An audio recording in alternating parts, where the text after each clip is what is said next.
रत्नागिरी जिल्ह्यामध्ये मुसळधार पाऊस पडतोय। आज देखील प्रशासनानं रेड अलर्ट दिलेला आहे आणि त्याच्यामुळे शाळा देखील बंद आहेत, महाविद्यालय देखील बंद आहे।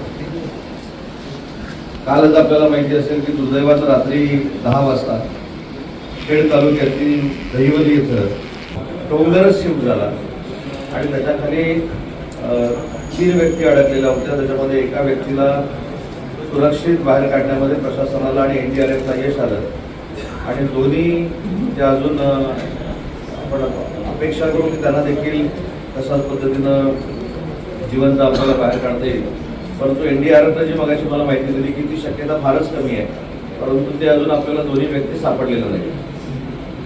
तर मी आताच प्रशासनाला एक सूचना आणि निर्देश दिलेले आहेत की आपल्याकडच्या लोकांची भावना असते मी घरातून बाहेर पडणार नाही, तरी मी डोंगराच्या शेजारी राहत असलो तरी माझं आयुष्य त्या घरामध्ये गेलेलं आहे। तर आपल्यामार्फत मला जिल्ह्यातल्या अशा दरड प्रवणग्रस्त भागातल्या नागरिक बंधू भगिनींना एक आवाहन करायचं आहे की सगळ्यात महत्त्वाचा आपला जीव आहे आणि जर प्रशासनानं आपल्याला तसं सहकार्य करण्याचं आवाहन केलं तर त्या आव्हानाला प्रतिसाद देत त्यांनी शिफ्ट झालं पाहिजे, त्या देखील सूचना मी दिलेल्या आहेत। जे मृत व्यक्ती आहेत त्यांना तातडीची शासनाची मदत 4 लाखची आहे ती देण्याची देखील सूचना मी केलेली आहे। त्याच्यानंतर मी कशेडीच्या त्या लँडस्लाईड जिथं झाली तिथे देखील जाऊन आलो, तिथं देखील अख्खा डोंगर शिफ्ट झाला आहे। तिथे 2 घरांना जे काही डॅमेज झाले होते तिथं शासनामार्फत मदत मिळेलच, परंतु शिवसेना म्हणून देखील आम्ही त्या लोकांना मदत केलेली आहे। खेडच्या बाजारपेठेमध्ये मी जाऊन आलो, तिथं देखील परिस्थिती बघितली। आता मी चिपळूणमध्ये आहे, वाशिष्ठी नदीच्या पुराची देखील माहिती घेतलेली आहे, जगबुडीच्या पुराची देखील माहिती घेतलेली आहे।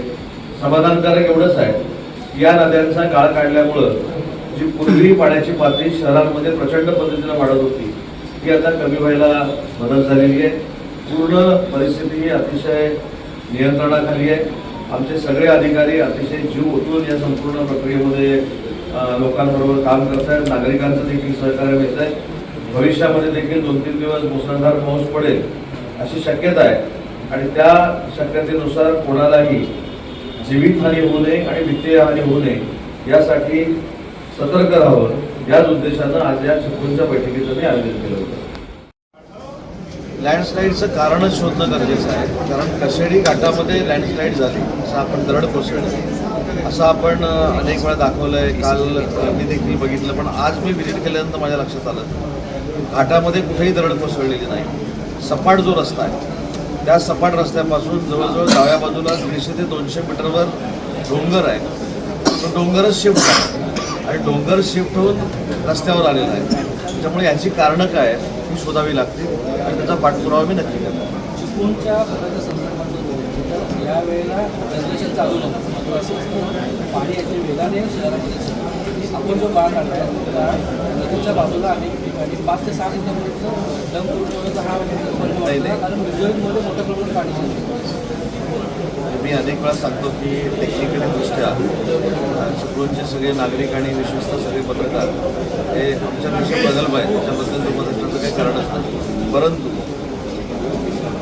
विसर्ग चालू नसताना देखील जो पाऊस अन्य ठिकाणी पडलेला आहे त्याचं पाणी देखील त्या ठिकाणी आलं आहे। मी आज पुन्हा एकदा प्रांतांकडनं सगळ्यांकडनं माहिती काढलेली आहे।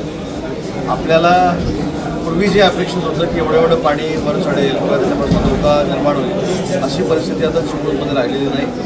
चिपळूणच्या लोकांचं जीवन सुरक्षित करण्यामध्ये आम्ही यशस्वी झालेलो आहोत, परंतु असं असताना शेवटी तो निसर्ग आहे, त्याच्यामुळे निसर्गावर देखील विसंबून न राहता आपण देखील स्वतःची प्रिकॉशन घेतली।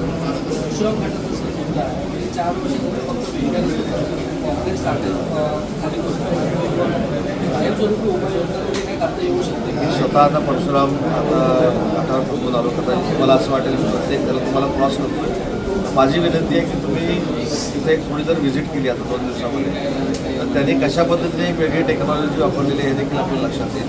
आणि परशुराम घाटाची लँडस्लाईड कुठची झाली, इकडची झाली नाही, वरची झाली। रोडच्या खालचा जो भराव आहे तो वाहून जातो। मी ते सांगतो, म्हणून तुम्हाला सांगितलं की तुम्ही जरा एकदा पुन्हा एकदा बघण्याची गरज आहे। स्वतः जाऊन बघतो तिथल्या टेक्निकल लोकांना देखील विचारलेलं आहे.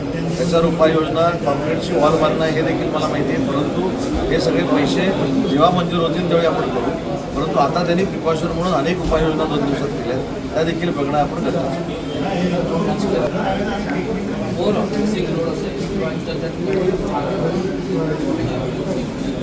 अंबादास दानवे साहेबांनी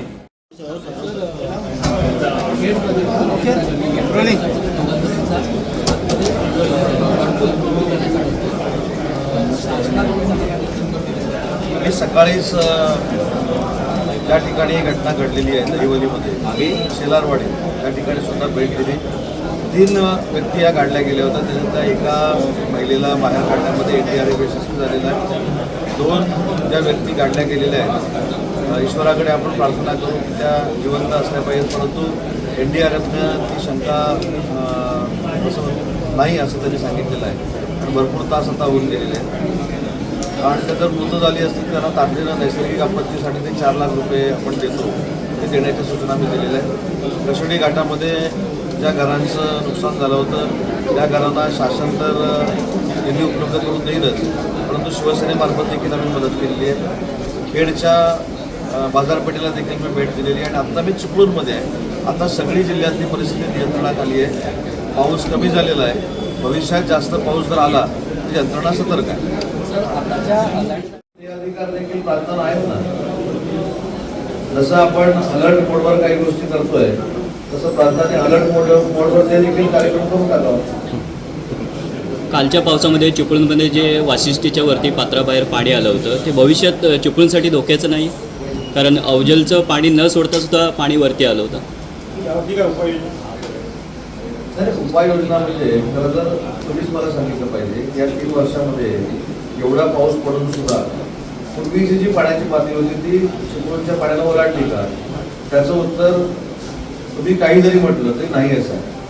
त्याच्यामुळं 11 मीटरची जगबुडीची 11 मीटर जगबुडी असताना आपल्याकडे फक्त पाणी थोडंफार वर आलं ते पण भविष्यामध्ये होते, ती पण उपाययोजना आपण करू. परंतु वाशिष्ठी नदीचा गाळ काढल्यामुळं बऱ्यापैकी सुरक्षितता चिपळूणच्या शहराला मिळाली हे आपण नाकारू शकत नाही. करोडो रुपये खर्च करून बांधला याच्याबद्दल तुम्हाला काही कारण नाही, पण त्याचं थोडं आपण कौतुक पण केलं. म्हणजे आपण सगळ्याच वाईट गोष्टी आहेत असं देखील गृहीत करून उपयोगाचं नाही. मुंबई गोवा महामार्गावर अनेक चांगल्या गोष्टी अशा झालेल्या आहेत जिथं आपल्याला असं वाटत होतं की ते स्वप्नवत होतं की होणारच नाही. तसं कोकण रेल्वेचा आमचा पानवलचा पूल होणारच नाही असं वाटत होतं, परंतु कोकण रेल्वे देखील सुरू झाल्यानंतर 4 वर्ष आपल्याला सगळ्यांना आठवत असेल की पहिले 4 वर्ष बोगद्यामध्ये देखील दरड कोसळायची आणि त्या गाड्या थांबायच्या.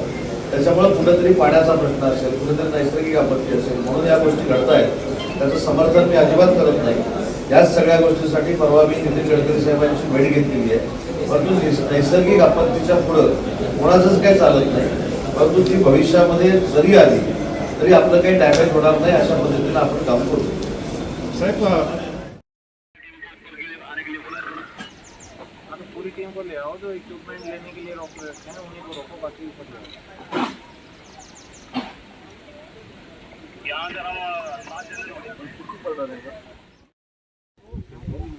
फिर आगे थोड़ा सा ग्राउंड लेवल पे तो लूज डेब्रीज है, लकड़ी है, प्लस जो पेड़ है तो पहले उसको काट के हटाएंगे.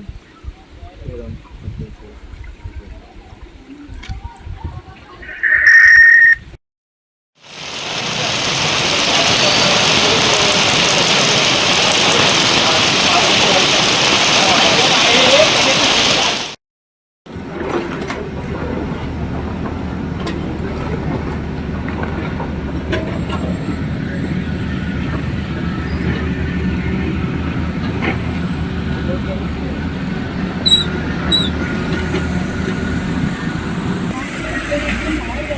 आज आमचं सगळं घरी जाऊन बघा.